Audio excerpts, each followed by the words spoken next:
ամենաանտիրը կամ ոչինչ։ Հողի H2O ջրի պես է խմվում։ Dear Nicolas, again,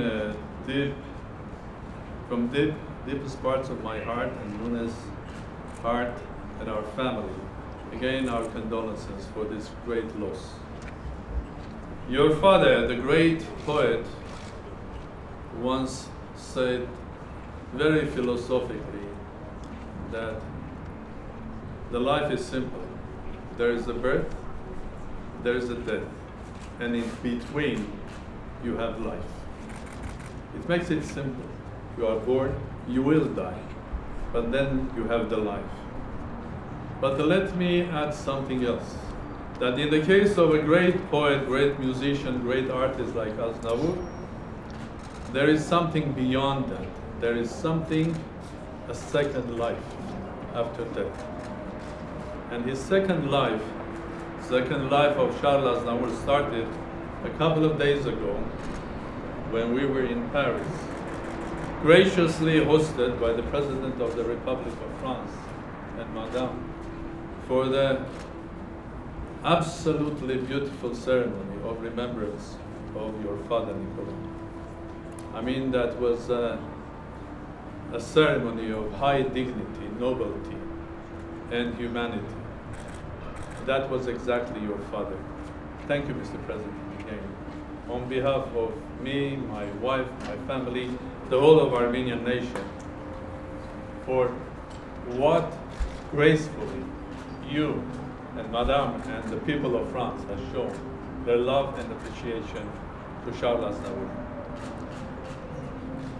Indeed, his second life has started, and that life will start today, but that life will be towards infinity.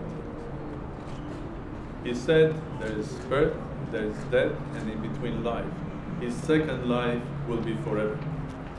And it's another day of his life forever today here, when we are indeed in a historic moment, looking at the future center, future home of Charles Aznavour, future home of Nicolas Aznavour, and future home of France in Yerevan.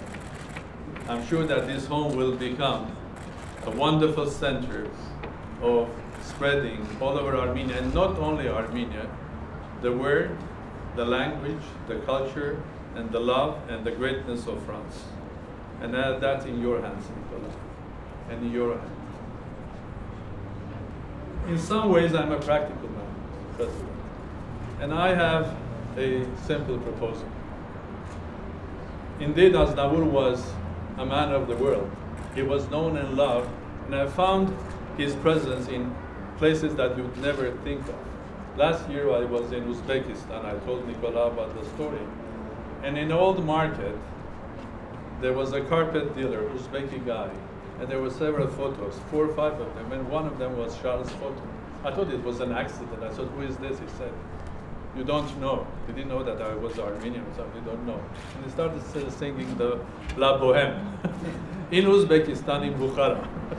So it's not only Japan, it's not only Buenos Aires, it's unknown places starting from Siberia or Central Asia.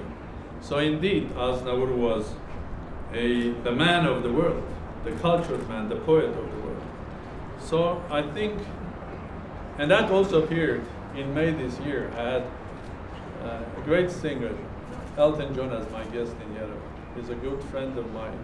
And in fact, Elton and Charles met in 2011 at one of my charities in London at the Buckingham Palace. And they were speaking about doing something together. It never realized except that have beautiful songs recorded together. So when Elton was here, and I showed him, it was late evening, I showed the house of Charles, and he said something, oh, pity I'm not Armenian. And then we had this discussion about having something together, and he said, if Charles will agree, I will come and do a charity concert with him here in Armenia. I called Charles, and I said, that will be great, let's plan that. Charles was planning his life. for the next year and the year after and the year after. That was the beauty of it, because he was young until the last moment of his life. Maybe he was aged, maybe he was more than 90, but he was a young man, a man that was learning every day, a man that was looking at the life, because his songs were not songs, they were ballads. There was, each of them was either a comedy or a tragedy in full. So when I called him, he said yes. If Elton says yes, we'll do a charity.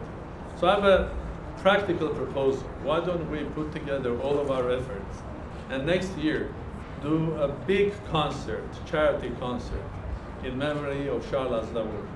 First in Paris, of course, because that's his home. Deal? Deal done. Deal done. Je recrute déjà ceux qui sont là avec nous. Well, I'll put all of my effort to make that a success. And I am sure that we will have singers, great singers, poets all over the world coming to that event. And I'm sure that we can raise a lot of money to support the project and Aznavour Foundation. There will be only one condition. We have the second concert in Armenia. Deal? Deal.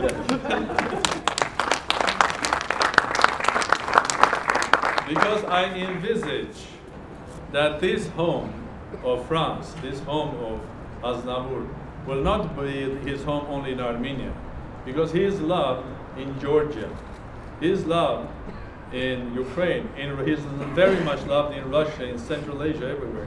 So this home will be the ambassador of France from Yerevan to the whole region of Eurasia. So I'm looking forward working with you, Nicola, and your team. And as you know, if I give a word, I will keep it. And we will try hard to make this a great success, because it's our duty. It's the duty of Armenia, and it's the duty, I think, of France as well. There is only one sad thing in this story. And that sad thing comes one of the most beloved songs of mine, which is called Yevankal. And the last verse there says, there are so many songs in me that I will never sing.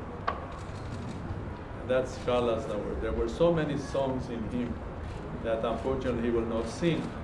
But I think we can all together sing for Charles Aznavour. Thank you very much.